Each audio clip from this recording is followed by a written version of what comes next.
Girlfriend, it has been just 1 week of the World Cup, and it is already insane.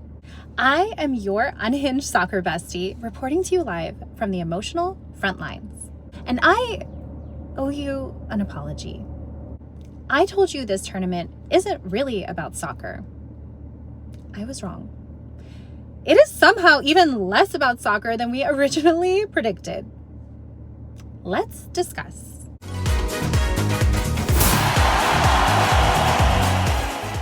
Okay, so week 1 gave us 3 star-studded opening ceremonies with brand new bangers. Seriously, I can't get goals out of my head. Can you? Then 3 players were kicked out in the first game alone. Then our American daddies came out swinging. Finally. Then Germany said, "Don't you ever forget I'm that bitch." Then England and Croatia gave us 6 celebrations and approximately 17 emotional plot twists. Honestly, an incredible pilot episode. But that's not what stuck with me. Okay, can we talk about what the World Cup actually does to a person? First of all, forget the wave. Forget the brutal and witty chants. The Norwegians turned Viking and served us this. Oh, goosebumps. And, insanely, Haaland's goals made Norway fans literally shake the earth. Look it up. And can we talk about those shirts? Flag on the front, runes on the back. I bet if they were allowed to wear horns on the field, they absolutely would have. And we would be all over that. Later, the Democratic Republic of Congo, DR Congo, scored their first ever World Cup goal. And then served us a choreographed celebration that I just couldn't help joining in. Pure joy. And Curacao scored its first ever World Cup goal, and German fans really showed some class by joining in the applause. Truly, it brought a tear to my eye. And then they proceeded to absolutely ravage them because sports. Jordan got their first taste of the biggest stage in sports, and Iraq showing face for the first time since 1986. And why have they been hiding these beautiful gods from us? Oh, right. Sorry. Anyway, tiny countries, huge moments. And suddenly, you're sitting on the couch thinking, I would absolutely throw hands for these people. You've never been there. You couldn't point to them on a map last Tuesday. This is normal. Welcome to the support group. Red flag, thinking, I'm just gonna casually watch. Cute. You are approximately 3 matches away from saying, I think this goalie deserves happiness. Speaking of, bestie, can I tell you what finally got me? Cape Verde. Because if you've been following along, you know I am emotionally compromised.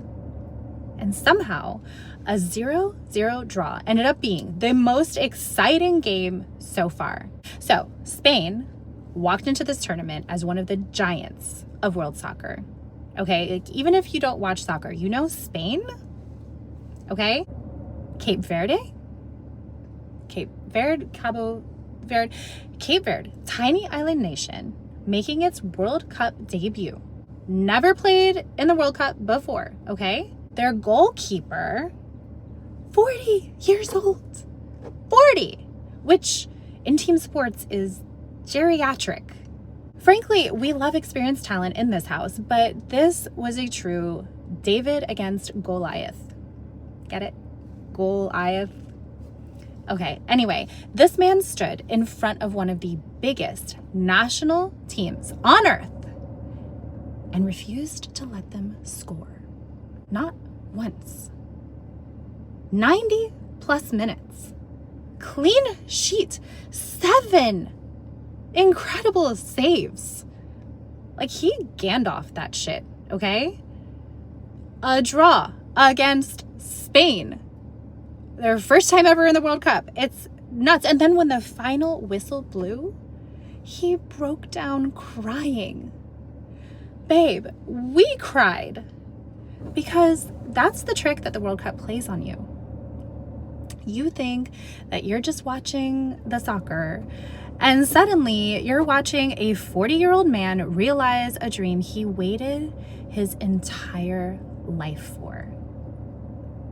And his mom couldn't be there because she couldn't secure a visa, which would have been like $15,000 or something. And it's a whole other topic.